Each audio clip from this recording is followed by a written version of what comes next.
First അമ്മമാരാകുന്നവർക്ക് വേണ്ടിയുള്ളൊരു information ആണ്. എന്തുകൊണ്ട് മെറ്റർനിറ്റി പാഡ് നിങ്ങൾ പാക്കേജിൽ ആഡ് ചെയ്യുന്നില്ല? ഹായ് ഗൈസ്, അപ്പോൾ October, November, December delivery date എടുത്തിരിക്കുന്നവരാണെങ്കിൽ പ്രത്യേകം ഈ വീഡിയോ ശ്രദ്ധിക്കുക. പിന്നെ അടുത്ത ഐറ്റംസ് ആണ് ന്യൂബോൺ ടവൽസ്.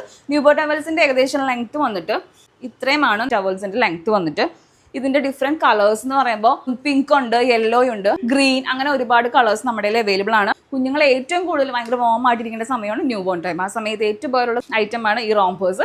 അല്ലാതെ ആഫ്രോംപേഴ്സും നമ്മുടെ അവൈലബിൾ. ഇത് വന്നിട്ട് ഒരു ലാർജ് ഡ്രൈ ഷീറ്റ്സ് ആണ്. മീഡിയം വേണ്ടാന്നുള്ളവരാണെങ്കിൽ നമുക്ക് ഇതുപോലെ ലാർജ് ഡ്രൈ ഷീറ്റ് കസ്റ്റമൈസ് ചെയ്യാം. ബേബിയുടെ റിസീവിംഗ് ടവൽസ് നമ്മൾ കൊണ്ടുവന്നേക്കണം ഈ ഒരു പാറ്റേൺസ് ആണ് കൂടുതൽ നമ്മൾ പാക്കേജിൽ കൊടുക്കുന്നത്. ഇതിന് ഡിഫറെന്റ് കളേഴ്സും അവൈലബിൾ ആണ്. മസ്ലിന്റെ റിസീവിംഗ് ടവൽസ് നമ്മുടെ അവൈലബിൾ ആണ്. കുറച്ചും കൂടെ സോഫ്റ്റ് ആയിരിക്കും. ഒരു പ്രിന്റാണ് കൊണ്ടുവന്നേക്കുന്നത്. ഇഷ്ടംപോലെ പ്രിന്റ്സ് അവൈലബിൾ ആണ്. ഐറ്റം സെബാമെഡിന്റെ പ്രൊഡക്ട്സ് ആണ്. ബേസിക് ആയിട്ട് കസ്റ്റമൈസേഷൻ വരുന്നത് ഈ ഒരു 3 പ്രൊഡക്ട്സ് ആണ്. വിട്ടുപോകുന്ന ഒരു പ്രൊഡക്റ്റ് ആണ് ഈ ബേബി വൈബ്സ്. സോ പാക്കേജിൽ ഇൻക്ലൂഡഡ് അല്ലെങ്കിൽ നിങ്ങൾ ചെക്ക് ചെയ്യുക. വൈബ്സ് ഇല്ലെങ്കിൽ ചോദിച്ച് വാങ്ങിച്ച് കസ്റ്റമൈസ് ചെയ്യുക. നെക്സ്റ്റ് പ്രൊഡക്റ്റ് ആണ് ബേബി കെയർ കിറ്റും ബഡ്സും. Next maternity pad. എന്തുകൊണ്ട് മെറ്റർനിറ്റി പാഡ് നിങ്ങൾ പാക്കേജിൽ ആഡ് ചെയ്യുന്നില്ല? ഫസ്റ്റ് അമ്മമാരാകുന്നവർക്ക് വേണ്ടിയുള്ളൊരു ഇൻഫർമേഷൻ ആണ്.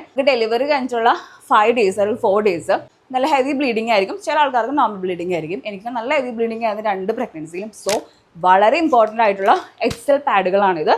5 എണ്ണം നമുക്ക് ഇതിൽ വരുന്നത്. 2 പാക്കറ്റ്സ് കൊണ്ടുപോകണം എന്നാണ് എൻ്റെ ഒരു കസ്റ്റമൈസേഷൻ. ഒരു പാക്കറ്റ് ആണെങ്കിലും എന്തായാലും ഹോസ്പിറ്റൽ ബാഗ് പാക്കേജിൽ ഇൻക്ലൂഡ് ചെയ്യുക.